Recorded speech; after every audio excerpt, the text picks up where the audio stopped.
Dua est le gouverneur, l'énigme de la ville. Dans une petite ville paisible vivait Dua, un homme connu pour son intelligence et son sens de la ruse. Respecté par tous, il aidait souvent le gouverneur à résoudre les situations les plus difficiles. Un jour, un événement inquiétant troubla la ville.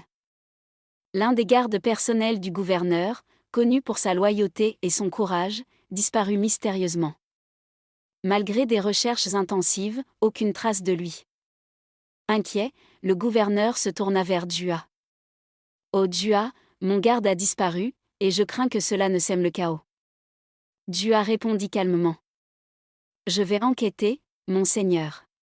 Mais cette affaire cache quelque chose de plus grave, peut-être une conspiration. » Dua parcourut la ville, interrogea les habitants et écouta les rumeurs. Après plusieurs heures, une information attira son attention. Le garde avait été vu avec un homme étrange dans une ruelle sombre. Il s'y rendit aussitôt. Dans l'ombre, il rencontra un vieil homme, discret et méfiant. Après quelques instants, celui-ci finit par parler. Le garde menait une enquête secrète sur un détournement d'argent au palais. Il avait découvert des choses dangereuses, impliquant des personnes puissantes.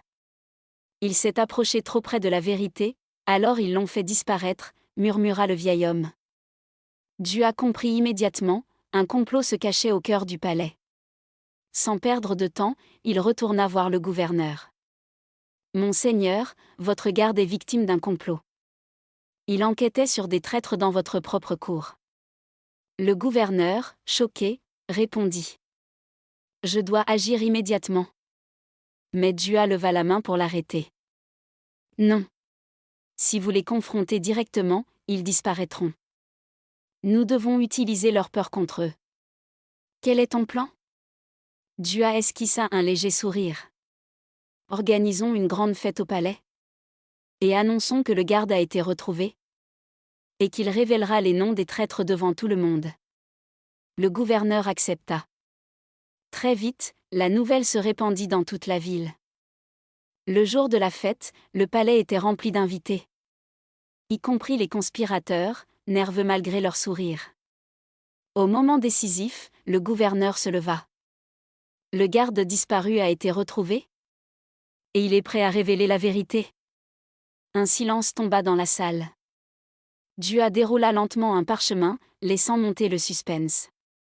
Soudain, deux hommes paniquèrent. Ils se jetèrent vers le gouverneur pour le faire taire. Mais les gardes étaient prêts. En un instant, ils intervinrent et les arrêtèrent.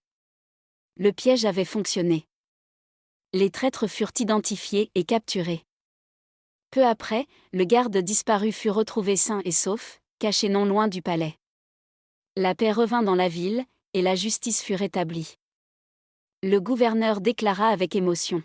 « Dua, tu as sauvé le royaume. » Dua répondit calmement. « La vérité finit toujours par apparaître. Il suffit de savoir où chercher. » Depuis ce jour, Dua devint le conseiller le plus proche du gouverneur. Et chacun savait désormais qu'il n'était pas seulement un homme drôle, mais aussi un esprit brillant, capable de sauver tout un royaume. N'oubliez pas de liker et de vous abonner à ma chaîne YouTube. Activez la cloche pour ne rien rater. Vous allez être épanoui avec mes belles histoires et plein d'autres surprises incroyables.